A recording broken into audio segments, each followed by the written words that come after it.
Welcome to सू mobile online classes.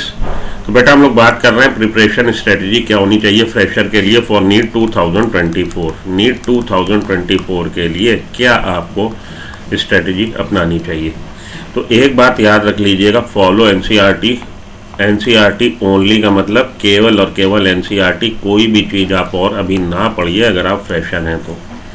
100% NCERT based, और NCERT based आप अपने क्वेश्चन लगाइए। एनसीईआरटी से पढ़ा रहा आपको और एनसीईआरटी बेस्ड ही पढ़ा रहा। ये फ्रेशर के लिए एक खास बात है। और डीपीपी भी जो लगाए एनसीईआरटी बेस्ड क्वेश्चन की लगाए, एमसीक्यू प्रैक्टिस भी एनसीईआरटी बेस्ड क्वेश्चन की ही करें। टेस्ट पेपर भी ऐसा आपका होना चाहिए फॉर्मुलेटेड कि वो बिल्कुल एनसीईआरटी बेस्ड हो। Course should be completed by mid मार्च। इस चीज़ का डिस्कशन तो हम लोग कर चुके हैं। मेन एम्फेसिस क्या है हमारा? मेन एम्फेसिस है एनसीईआरटी ओनली पे। क्यों बात मैं ये कह रहा हूँ, एनसीईआरटी ही पढ़िए। एनसीईआरटी की लैंग्वेज भी बड़ी इंपॉर्टेंट है। एनसीईआरटी की लैंग्वेज से क्वेश्चन आ जाता है। इस बार नीट 2023 में 70-80% क्वेश्चन बिल्कुल स्ट्रेट लाइनर थे। 2-4 क्वेश्चन आपके थोड़े ट्रिकी कह लीजिए, कॉन्सेप्चुअल थे, लेकिन टोटल आपका एनसीईआरटी बेस्ड क्वेश्चन पेपर था। 100% एनसीईआरटी बेस्ड था। सिंगल लाइनर क्वेश्चन थे बहुत सारे, और उसमें भी कुछ क्वेश्चन ऐसे थे जो आपको ये डिसाइड, मतलब आप अगर एनसीईआरटी पढ़ोगे तो हो सकता है कई बार आपको लगे कि भाई ये इसकी इतनी वेटेज नहीं है, इस पॉइंट की इतनी वेटेज नहीं है, और उससे क्या होता है, उसका नेग्लिजेंस हो जाता है, इग्नोरेंस हो जाता है। और बंदा या स्टूडेंट कहिए जब अपना क्वेश्चन नीट का पेपर देने जा रहा है तो कई बार ऐसे क्वेश्चन आ जाते हैं जो आपके बहुत इजी आप समझते हो कि यार ये तो पूछेंगे नहीं या इस वेटेज का क्वेश्चन नहीं बन सकता, तो कई बार आपके दिमाग से वो चीज़ स्किप कर जाती है। जैसे कि ये क्वेश्चन यहाँ है, ये नीट 2023 में आए, cellulose does not form blue colour with iodine because. बहुत आसान सी बात, बहुत सिंपल सी बात। हम लोग को ये लगता है कि भाई ये क्वेश्चन, और ये वाला तो बिल्कुल ही, ये जो क्वेश्चन है, how many different types of protein involve in ribosome, या how many different proteins does ribosome consist of, कि राइबोसोम में कितनी तरह की प्रोटीन का पार्टिसिपेशन है। बहुत एक आपकी कहिए ऐसी जगह पे line molecular basis of inheritance में दे रखी है कि ये नेग्लिजेंस हो जाता है। बंदा सोचता है, स्टूडेंट जब सोचता है कि यार ये क्वेश्चन थोड़ी ना पूछेंगे, ये क्वेश्चन नहीं पूछा जाएगा, तो आप उसको टेकन फॉर ग्रांटेड ले लेते हो और लगता है कि ये चीज़ तो याद में रहेगी। लेकिन जब क्वेश्चन फॉर्म में वो आपके सामने आती तो कई बार आप कंफ्यूज हो जाते हो। तो एनसीईआरटी जब भी पढ़िए, हर लाइन का महत्व है। एनसीईआरटी बेस्ड आप टोटल एनसीईआरटी बेस्ड पढ़िए। और मैं आप लोग के लिए एक सीरीज़ बहुत जल्द ला रहा हूँ जिसमें मैं एनसीईआरटी ही पढ़ के लाइन टू लाइन एक्सप्लेन करूँगा। तो फ्रेशर को ख़ास तौर पे आप उस सीरीज़ को फॉलो करिएगा, आपको देखिएगा। हो सकता है इनिशियली आपको इतनी एंगेजमेंट ना लगे उसमें, लेकिन आने वाले समय में जब आप नीट दोगे और आखिरी दम तक आप पढ़ लोगे, मतलब आखिरी मई जून तक आप पढ़ लोगे, अपना अप्रैल तक पढ़ लोगे, और नीट मई में देने जाओगे, तो डेफिनेटली उस दिन आप बेटर फील करोगे कि सर ने जो बोला था वो काम आया हमारे। ये मेरी एक एडवाइस है आपके लिए, बाकी आप लोग खुद समझदार।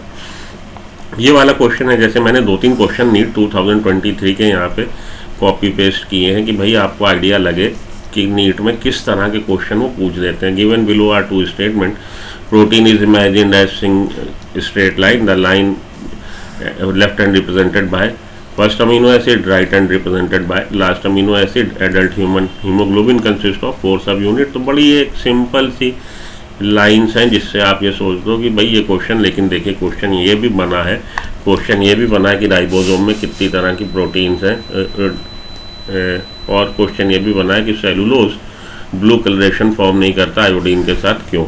इसी तरह के और भी क्वेश्चन हैं, लेकिन वो फिर भी वो लाइन्स वेटेज रखती हैं। जैसे क्वेश्चन है कि भाई डीएनए डुप्लीकेशन अपना ये यूकैरियोटिक सेल में कब बनता है। डॉप्सन यूनिट के बारे में पूछा गया कि ओजोन की थिकनेस को एटमॉस्फेरिक लेयर में हम लोग किस यूनिट से नापते, मेजरमेंट करते हैं, डॉप्सन यूनिट।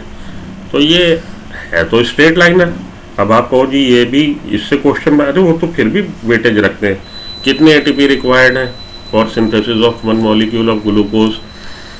तो ये भी क्वेश्चन अपने यहाँ पे इंपॉर्टेंट क्वेश्चन है। हालांकि स्ट्रेट लाइन है, सिंगल लाइन क्वेश्चन है, लेकिन मेरा कहने का मतलब था सिंगल लाइन जो लाइन वेटेज रखती है उससे तो आपको याद रखना ही रखना है। लेकिन ऐसी लाइंस भी जो आपकी निगाह में वेटेज नहीं रखती हैं, एनसीईआरटी उससे भी क्वेश्चन देने लग गई है भाई। एनसीईआरटी की अपनी मजबूरी है। क्या मजबूरी है? देखिए, स्टूडेंट की बात करें, students are free to learn anything. आपके लिए वास्ट वैरायटी है, आप खूब पढ़ो जी, दिन रात पढ़ो, खूब एक्स्ट्रा पढ़ो। लेकिन नीट में क्या आएगा? तो स्टूडेंट फ्री है, फ्री टू लर्न एवरीथिंग। हम लोग टीचर एजुकेटर कहिए, हर चीज़ पढ़ाने को, हम लोग हर चीज़ को आपको एक्सप्लेन करने को, हम लोग भी इधर उधर आए बाएँ दाएँ ऊपर नीचे चारों तरफ हर तरफ कुछ भी पढ़ाए, आप पढ़े। लेकिन एग्जामिनर जो नीट का पेपर सेट करने जा रहा है उसको ये लिबर्टी नहीं मिली हुई, ठीक है जी, उसको ये एडवांटेज कह लीजिए नहीं मिला हुआ कि भाई तुम कहीं से भी क्वेश्चन पेपर सेट कर दो, तो उसको फिक्स दायरे में ही रहना है। उसके लिए examiner is not free to ask anything. आप कहिए कि एग्जामिनर को रिस्ट्रिक्ट कर दिया कि आपने किससे क्वेश्चन पेपर बनाना है, एनसीईआरटी से ही बनाना है। अब एनसीईआरटी में कहाँ से वो नए कुछ ले आए, तो कॉन्सेप्चुअल वो 5, 10, 15 बना देते हैं, बाकी चीज़ों को ट्विस्ट करके पूछते हैं। भाई वो भी जब रिस्ट्रिक्ट कर दिया आपने किसी को कि आपने भैया इस डिफाइंड जियोग्राफिकल एरिया में ही रहना, बाहर नहीं मूव कर सकते, तो वो बंदा यहीं पे घूम के रह जाएगा। इसी तरह से एग्जामिनर को एनटीए ने उसको लिमिटेड कर दिया है उसका दायरा कि भैया आपने एनसीईआरटी से ही पूछना है। इसलिए आपको आप इधर उधर आए बाएँ दाएँ गैलन के, पताल के या किसी और के नोट्स मॉड्यूल लगाने से कोई फ़ायदा नहीं है डेप्थ में जाने का। ज़्यादा भाई कॉन्सेप्चुअल चीज़ें जो हैं, जो आपको सीखनी है, समझनी है, उसके लिए तो डेप्थ में पढ़ो कि चीज़ें आसान हो जाती हैं। लेकिन कुछ पॉलीसैकेराइड्स का कह लीजिए, आप अगर बात करें अपनी ट्रूमैन बायोलॉजी देखें कितना उसका वास्ट उसने बता रखा है और अपनी बुक में कितना कम है। आपकी बुक में उतना ही है जितना आपसे रिक्वायर्ड है जो पूछा जाएगा। तो ज़्यादा रेफरेंस बुक ना पढ़िए। हाँ, समझने के लिए ह्यूमन रिप्रोडक्शन में जैसे हम लोग बात करें मेंस्ट्रुअल साइकिल में कौन से हार्मोन का पीक आ रहा, कौन सा हार्मोन का आपको साइकिल के किस पीरियड में उसका अप देखने को मिलेगा, डाउन देखने को मिलेगा, ये सारी बातें उस समझ में आती हैं आपको कॉन्सेप्ट बनाने के लिए। लेकिन कुछ एक चीज़ें हैं इवोल्यूशन में ही देखिए आप, अगर इवोल्यूशन चैप्टर आप ट्रूमैन बायोलॉजी से पढ़ेंगे, एनसीईआरटी से पढ़ेंगे, तो एनसीईआरटी से 3 to 4 टाइम्स कंटेंट आपका ट्रूमैन बायोलॉजी में है।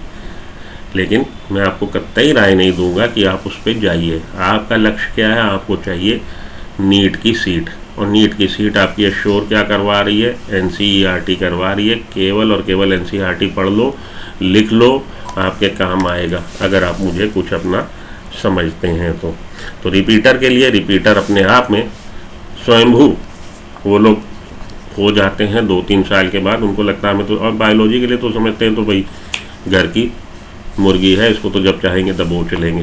तो फिर भी उनके लिए एक राय है कि फॉलो एनसीईआरटी करें। सेल्फ नोट अब तक बना लिए होंगे, अगर आप 2 टाइम्स रिपीटर या 3 टाइम्स रिपीटर अगर नहीं बनाए तो बेटा सबसे पहले नोट्स बनाना सीखें। नोट्स बनाएं, अपने डीपीपी लगाते ही होंगे। मिस्टेक्स आज तक बैठ के आपने ठंडे दिमाग से अगर अपनी मिस्टेक्स को एनालिसिस करके उसको आपने सॉर्ट नहीं किया है तो बेटा सबसे पहले ये करो कि कहाँ पे आप मिस्टेक कर रहे हो, आपकी वीकनेस क्या, फिज़िक्स में है कि केमिस्ट्री में है, न्यूमेरिकल में है कि लैंग्वेज में है, उसको आप समझिए। और एक नया प्लान बनाइए, लकीर के फकीर नहीं कि हर साल आए वही मॉड्यूल वही तरीका, तो वो तरीके से अगर दीवार गिरनी होती गिर जाती। कुछ नया लेके आइए। वो नया डिपेंड ये करता है कि आपकी वीकनेस कहाँ है, मिस्टेक कहाँ हो रही है, उसको रेक्टिफाई करना है। उसके लिए आपको एक नए प्लान की ज़रूरत है। Course should be completed by December तक अगर आप उसको कोर्स वाइज अटेम्प्ट कर रहे हैं तो कंप्लीट हो जाना चाहिए। ये मेरी एडवाइस थी आप लोग के लिए। तो बहुत जल्द NCERT based line to line ये आपके, जब मैं 2-3 क्वेश्चन वो आपके डाल दूंगा चैप्टर, कोशिश मैं करूंगा कि शुरू करूं बायोटेक्नोलॉजी से और आपके जेनेटिक्स वाले से उसको अटेम्प्ट करना, ताकि आपको भी इंटरेस्ट बना रहे, क्योंकि वही चैप्टर ऐसे हैं जो हाई वेटेज चैप्टर है और उसमें आपको एक्सप्लेनेशन की ज़रूरत पड़ती है। तो मिलता हूँ ब्रेक के बाद। Good luck, goodbye, have a nice day, thank you.